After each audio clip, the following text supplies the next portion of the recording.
Binance memberikan 1 miliar dolar ke dana pemulihan industri kripto. Yes, welcome back. Selamat datang kembali semua di Crypto Daily Indonesia. Crypto Daily Indonesia, pemberitaan kripto di Indonesia, memberi Anda info-info terbaru apa yang terjadi di ruang kripto.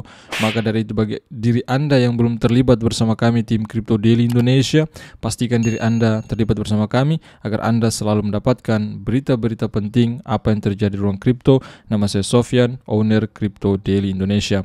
Di hari kemarin kami absen teman-teman ya. Kami tidak mengupdatekan kepada Anda karena ada beberapa kesibukan kami. Maka dari itu hari ini video pertama kami akan memberikan kepada Anda info-info menarik apa sih yang terjadi di ruang cryptocurrency. Baik, seperti biasa kita akan melihat kembali perkembangan terbaru global market cap. Nah, global market cap saat ini mengalami keadaan bear 0,97% ya, setelah di beberapa hari yang lalu sempat mengalami kenaikan ya, kami review di video sebelumnya sekitar 6%-an global market cap mengalami kenaikan. Saat ini global market cap sudah mulai sideways lagi dan bahkan di sini menunjukkan ke arah bear, turun 0,97% di kisaran lebih dari 828 miliar US dollar. Kemudian yang lagi trending ada FTT.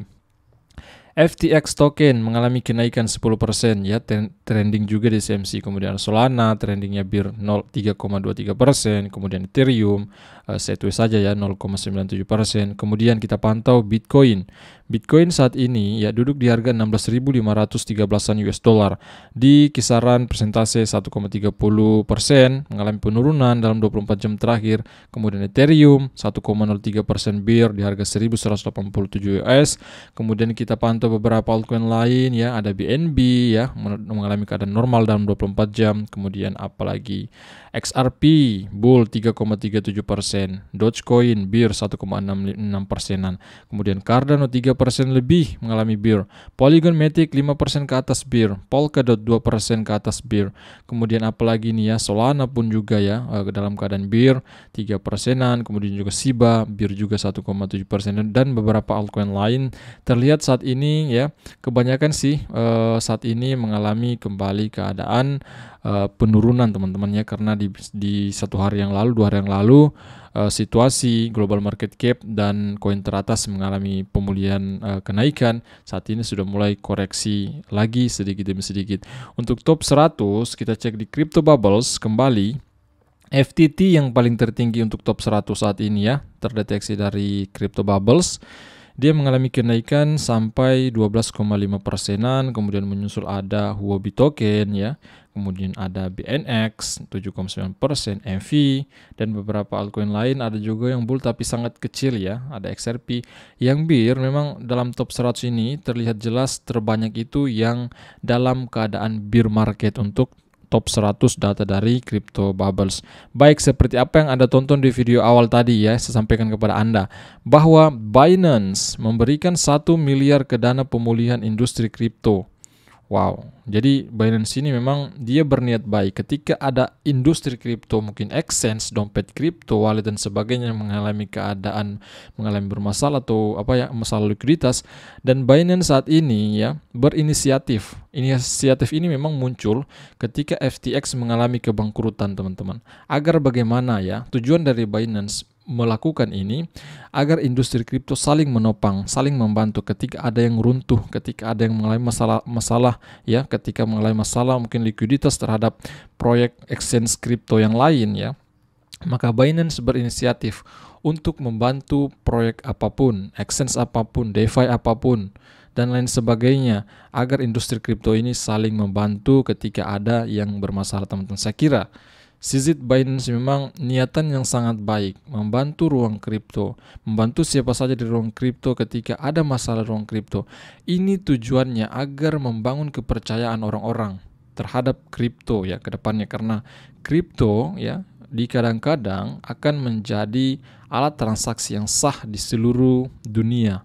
Nah, kita tidak tahu kapan terjadinya, tetapi memang kita melihat sudah ya. Beberapa negara sudah menerapkan hal itu ya, tetapi untuk di Indonesia kita belum bisa karena alat transaksi yang sah baru bisa menggunakan rupiah, teman-teman ya. Kita tidak tahu kapan regulasinya akan akan dirubah ya. Kita menunggu saja info-info penting ya. Ketika ada info penting ruang kripto, saya akan informasikan kepada Anda dalam negeri maupun di luar negeri.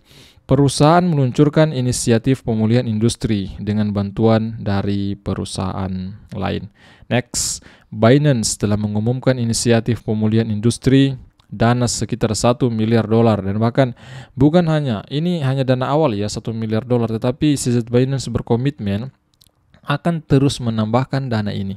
Next, untuk membantu perusahaan kripto yang membutuhkan. Wow, jadi niatan daripada CZ sangat mulia, teman-teman. Tujuan daripada mengumpulkan dana inisiatif ini yaitu untuk membantu perusahaan kripto yang membutuhkan dana ketika terjadi masalah pendanaan terhadap exchange apapun ataupun proyek-proyek kripto apapun ya, bukan hanya exchange. Perusahaan lain termasuk Polygon Venture ya. Ada banyak perusahaan yang mulai terlibat akibat daripada inisiatif yang dilakukan oleh CZ. Termaksud ada Polygon Venture dan juga Animoca Brands juga telah menyumbang sekitar $50 juta. Rencana Binance muncul setelah runtuhnya FTX. Rencana Binance ini muncul setelah runtuhnya FTX yang terjadi di beberapa minggu terakhir. FTX dan peristiwa itu berdampak buruk pada industri kripto. Akibat keruntuhan FTX, saya mengingatkan kembali ya, jadi berdampak buruk, sangat berdampak buruk di ruang kripto, teman-teman, akibat daripada runtuhnya FTX ini, sehingga kepercayaan orang-orang, investor retail, investor kecil-kecilan seperti kita mungkin ya, investor besar dan sebagainya, kepercayaan terhadap kripto sudah mulai memudar akibat daripada hal-hal yang tidak diinginkan yang terjadi di ruang kripto seperti yang terjadi pada FTX ini. Next up, Binance mengatakan hari ini semenjak dirilisnya berita ini bahwa pihaknya berkomitmen $1 miliar untuk membantu perusahaan di industri kripto tetap beroperasi. Next, beberapa peserta telah memberikan total $50 juta ke dalam program. Termaksud ada Polygon Venture, Animoca Brand, Jump Crypto, Aptos Labs, GSR Markets, Kronos, dan juga Broker Group. Binance mengatakan bahwa mereka mengharapkan lebih banyak peserta untuk segera mendaftar. Semoga exchange besar lainnya seperti Coinbase, Huobi Global ya, dan beberapa exchange besar lainnya bisa berpartisipasi dalam rencana yang dikeluarkan oleh Binance ini, teman-teman ya, meluncurkan dana pemulihan untuk aset kripto apapun ataupun proyek kripto apapun ya, exchange pun atau apalah yang membutuhkan dana, maka bisa digunakan dana tersebut. Nah, menambahkan bahwa mereka sedang berupaya menyediakan cara bagi perusahaan keuangan tradisional untuk bergabung dalam inisiatif tanpa menggunakan kripto. Dan Binance pun juga mengajak seluruh proyek apapun ya, mengajak walaupun bukan menggunakan kripto, teman-teman, walaupun menggunakan fiat ya, tidak apa-apa jika ada niatan membantu, mengajak ke seluruh perusahaan mungkin ya dan lain sebagainya untuk bagaimana sama-sama bergabung dalam mengumpulkan dana pemulihan ini, teman-teman. Next, kemudian kata CZ ya, CEO Binance, kami melakukan ini secara transparan. Dia memposting tautan ke komitmen awal Binance sebesar $1 miliar atau BUSD yang disimpan di alamat ini ya, di BNB Chain. Nah, seperti itulah berita besar yang pertama hari ini. Kemudian di antara lain ya, kita melihat juga postingan dari CZ Binance. Ini postingan dari Bloomberg Crypto ya, pemberitaan kripto, bahwa beredar ada banyak orang yang mengira bahwa CZ ini berasal dari Cina, dan orang-orang juga mengira sebagian bahwa Binance ini berasal dari China, tetapi sebenarnya Binance bukan dari Cina, teman-teman ya. CZ pun bukan orang Cina dan dia tidak ada hubungannya dengan Cina ya, makanya dia berkomentar di Bloomberg Crypto ya, dalam suatu wawancara juga dalam stasiun TV. Dia katakan bahwa Binance bukan perusahaan Cina, kami sama sekali tidak berhubungan dengan China, karena banyak yang mengira hal tersebut. Saya pun juga, teman-teman, awal-awal mengenal kripto dan kemudian mengenal si CZ ya, awal-awal awal-awal mengenal si CZ ini, CEO Binance, karena Binance ini muncul di tahun 2017. Saya mengira bahwa mereka berasal dari Cina dan CEO-nya pun dari Cina, dan ternyata bukan demikian. Nah, banyak yang mengira seperti itu, makanya CZ Binance mengomentari hal ini, teman-teman ya. CEO Changpeng Zhao yang sedang mempertimbangkan tawaran untuk aset perusahaan kripto yang bangkrut Voyager mengatakan pada Bloomberg TV, perusahaannya secara keliru diyakini sebagai orang China karena saya terlihat seperti orang Cina. Dan memang betul, teman-teman. Si CZ ini memang terlihat seperti orang Cina ya sekilas ya, padahal dia bukan orang Cina. Kemudian berita besar lainnya datang, info dari Ethereum ya, diinformasikan melalui pemberitaan The Block. Pengembang inti Ethereum memberi sinyal dukungan untuk Proto Deng Sharding. Artinya ini salah satu proposal yang diusulkan, teman-teman ya, agar bagaimana memberi solusi roll up layer 2 agar biaya transaksinya semakin murah. Baik, saya tunjukkan kepada Anda.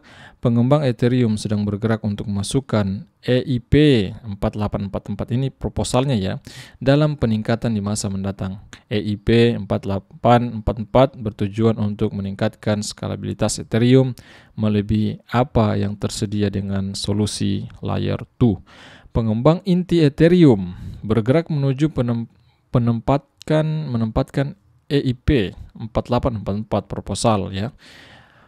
Penskalaan yang sangat dinanti hidup dalam peningkatan mainnet di masa mendatang menurut pertemuan pengembang inti Ethereum. Next, EIP 4844 menunjukkan untuk meningkatkan skalabilitas Ethereum melebihi apa yang tersedia dengan solusi layer 2. So, layer 2 ini akan memperkenalkan jenis format transaksi baru ke Ethereum yang disebut ya short block transaction ya. Kalau ditranslatekan menjadi ini ya, saya translate ke Indonesia, transaksi gumpalan pecahan, atau dikenal itu ya teman-teman semua, short block transaction ya. Jadi tidak usah kalian fokus ke sini. Jadi itu istilahnya adalah short block transaction yang memungkinkan data off-chain disimpan dan diakses oleh node Ethereum sementara untuk memenuhi kebutuhan penskalaan aplikasi blockchain. Next, fitur ini dimaksudkan.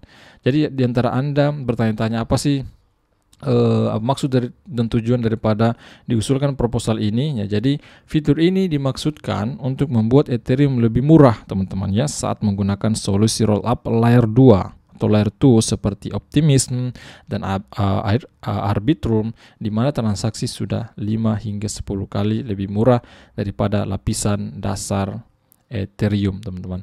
Nah, seperti itulah update terbaru tentang Ethereum. Kemudian kita melihat info juga datang dari SBF baru-baru ini ya, bahwa New York Times dicemooh. Jadi New York Times dicemooh karena mengizinkan Sam Bankman-Fried berbicara di Dealbook Summit mendatang di sekitar tanggal 30-an, teman-teman ya, kalau saya tidak salah.